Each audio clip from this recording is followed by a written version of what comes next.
Graça e paz, amados e amadas, estamos hoje entrando no livro de Números. E o que nós vamos ver aqui no capítulo 1? Nós vamos ver o que? No deserto, Deus está ordenando o censo, os encarregados sobre esse censo, sobre esse recenseamento, os primeiros resultados do censo e também o ministério especial dos levitas. Saiba, o livro de Números foi dado esse nome que veio da Septuaginta. O que é Septuaginta?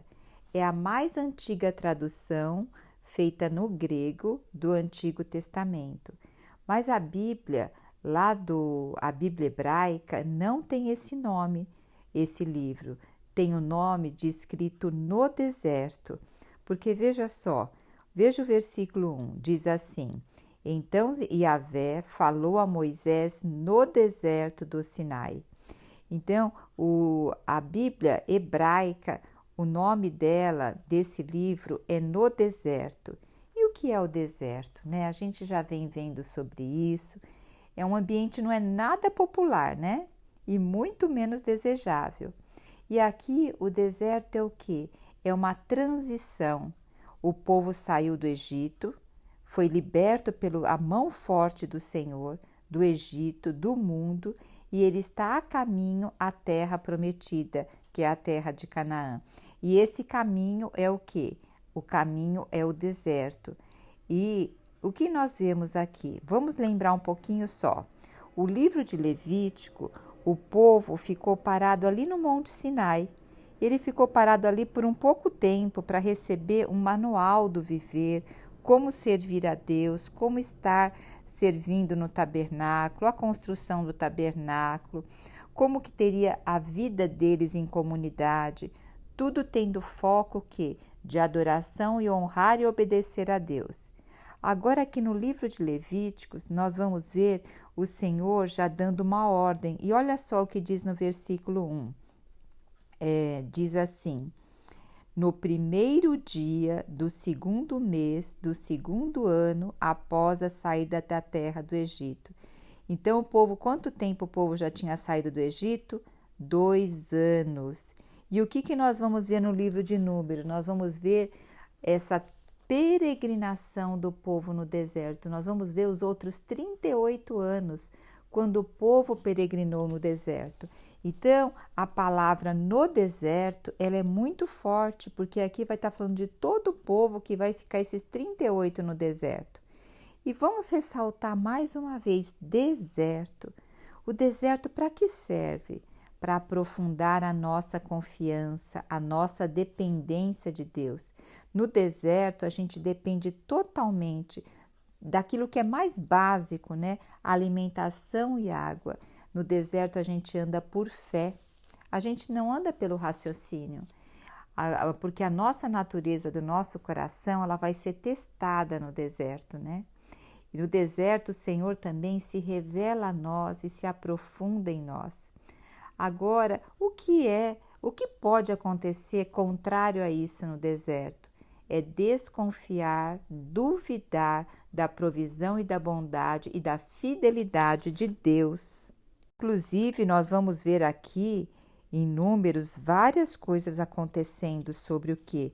Murmuração, sobre reclamação, sobre adoração até de outro Deus, também sobre Arão e Miriam falando de Moisés e até próprio Moisés nos seguindo a ordem restrita de Deus. Então nós vamos ver todas essas provações e como Deus conduziu tudo isso. Nós vamos ver o povo não obedecendo o falar de Deus e também quando o povo obedece, que a bênção do Senhor vem sobre eles. E hoje, né? Vamos trazer isso para o nosso dia a dia de hoje. Nós estamos também peregrinando nesse mundo, que o príncipe desse mundo é o maligno, porque esse mundo jaz do maligno. E nós estamos a caminho do quê? Do novo céu e da nova terra. Então hoje nós estamos nesse deserto, o mundo é hostil, mas veja, nós vivemos segundo o quê? A ordenança, a ordem mundial ou a ordem espiritual? Nós vivemos com os nossos olhos postos nos céus. E aqui nessa terra, o que nós somos? Além de peregrinos, nós somos mordomos de Deus. Então, aqui nós estamos para administrar as coisas do Senhor. E nós também somos o quê? Embaixadores nessa terra, representando o quê? O reino de Deus, trazendo o reino de Deus para essa terra. E nós estamos nessa terra, hoje nesse deserto, desfrutando da misericórdia e da bondade diária do Senhor. Lembra que no deserto eles tinham maná diário e todo dia eles saíam para colher aquela porção do maná diário, crendo que no outro dia teria a porção do outro dia também? Então veja, eles saíam para colher o maná, pegavam a quantidade adequada e depois iam trabalhar esse maná para se fazer um pão, fazer um bolo, fazer outras coisas. Então, tem a parte de Deus e tem a parte do homem. Deus dá e é diário. E não era para pegar para um dia a mais, porque apodreceria. Então, o Senhor está ensinando aqui a depender dele dia a dia. E é isso que nós estamos hoje nesse mundo, a depender do Senhor. Por isso que no deserto nós aprofundamos as nossas raízes em Deus, ou nós vamos ficar murmurando. Então, aqui, Números, nós vamos ver que vai ser uma ótima lição para nós percebermos qual é nossa forma de agir no deserto. Inclusive, se nós vermos a vida de Jesus, assim que ele começou o seu ministério, ele foi batizado. E logo após que ele foi batizado, ele foi enviado para o deserto. O deserto, ele prova também o que está mais profundo do nosso coração. E se nós realmente olhamos para o Senhor. Sabe uma coisa também interessante? Que para o povo sair do Egito e chegar à terra de Canaã, demorava menos de um mês. E essa travessia foi feita por quantos anos? 40 anos. E nós sabemos que muitos, só a geração nova, que abaixo de 20 anos, que entraram na terra prometida. A geração acima de 20 anos, ninguém entrou pela dureza, pela rebeldia do coração. Hoje o Senhor busca a todo tempo a renovação do nosso coração, a transformação da nossa alma, da nossa mente. Veja, o Senhor não quer que vivamos sem alma, sem mente ou sem coração. Ele quer sim que seja transformado, que seja pela ótica de Deus em nós. Vejamos o que diz aqui no versículo 2 agora. Levantai o censo de toda a congregação dos filhos de Israel, segundo as suas famílias, segundo a casa de seus pais, contando todos os homens nominalmente, cabeça por cabeça, da idade de 20 anos para cima, todos os capazes de sair à guerra em Israel. Esses contareis segundo seus exércitos, tu e Arão. Veja, o Senhor pede para fazer o censo para aqueles que têm idade acima de 20 anos. Para quê? Para que esses são capazes de sair à guerra. E nós vamos ver esse versículo citado 4 vezes aqui nesse capítulo, vários versículos citando acima dessa idade, capazes de sair para a guerra. Vou fazer um parênteses aqui. Hoje, todos nós somos chamados à guerra, independente da tua idade. Independente se você é muito velho, se você é muito nova. Antes, essa guerra aqui, ela está mostrando uma guerra que seria braçal. Hoje, a nossa guerra é o que? Em primeiro lugar, na nossa mente e no nosso coração. Por isso que nós temos que tomar a armadura de Deus, como diz lá em Gálatas, né? Gálatas ou Efésio, agora me confundi. Tomar a armadura de Deus, que é composta o quê? Do capacete da salvação, para guardar a nossa mente, a couraça da justiça para guardar o nosso coração, o cinto da verdade para a gente ter a verdade de Deus em nós, né? E o escudo da fé, para que a gente caminhe por fé e não pelas coisas que se vê. E tomar o quê como arma? A espada do Espírito, que é a palavra de Deus. Então, hoje, nós todos temos que estar equipados com essa armadura de Deus, porque a nossa guerra hoje é diária. E vale a pena ressaltar que esse censo ele era feito com objetivo. O quê? Esse objetivo era, o Senhor precisaria saber o número de pessoas para o quê? Conquistar a terra prometida. Não era simplesmente aleatoriamente para saber quantos eram. O Senhor estava preparando uma nação que para guerrear, para também saber guerrear. Então eles dependiam do Senhor e eles também estavam sendo preparados para guerrear, porque lá no Egito eles eram escravos, eles eram subalternos, eles não tinham essa visão de guerra. E nós, como povo do Senhor, nós temos que ter essa visão de batalha, de nos arregimentar, sabendo que Deus é o capitão do nosso exército, né? Deus está levando eles para a terra prometida, assim como nos levando também.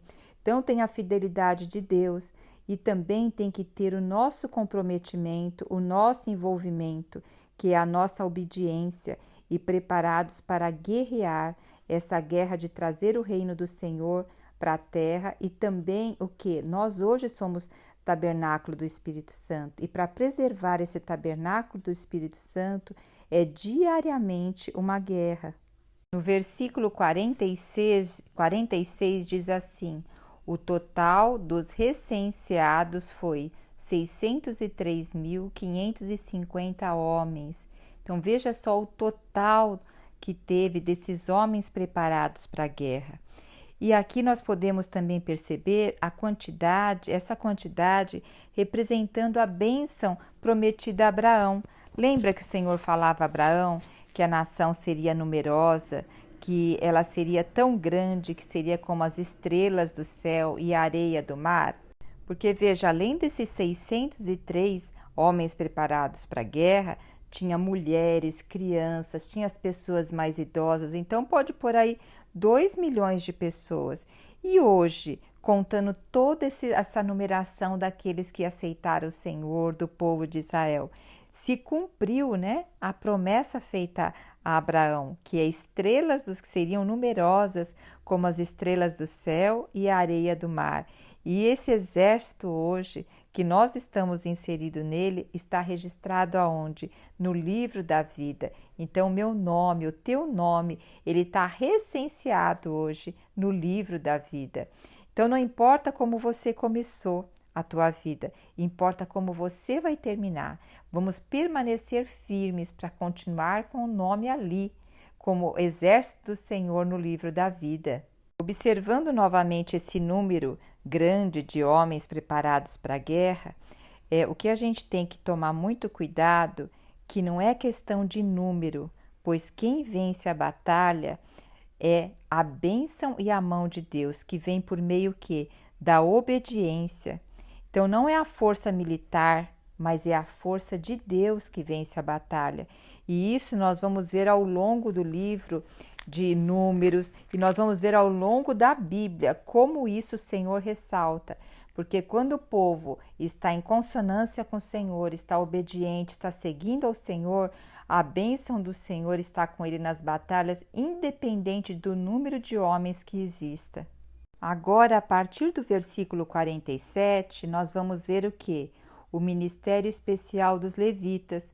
Os levitas, eles não eram contados nesse recenseamento, porque eles eram aquela tribo que seria o que? Voltada para cuidar das coisas de Deus.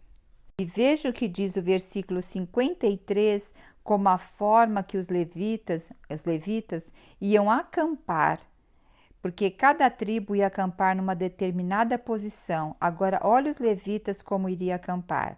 Versículo 53. Os levitas, porém, acamparão ao redor do tabernáculo. Desse modo, a ira divina não cairá sobre toda a comunidade de Israel.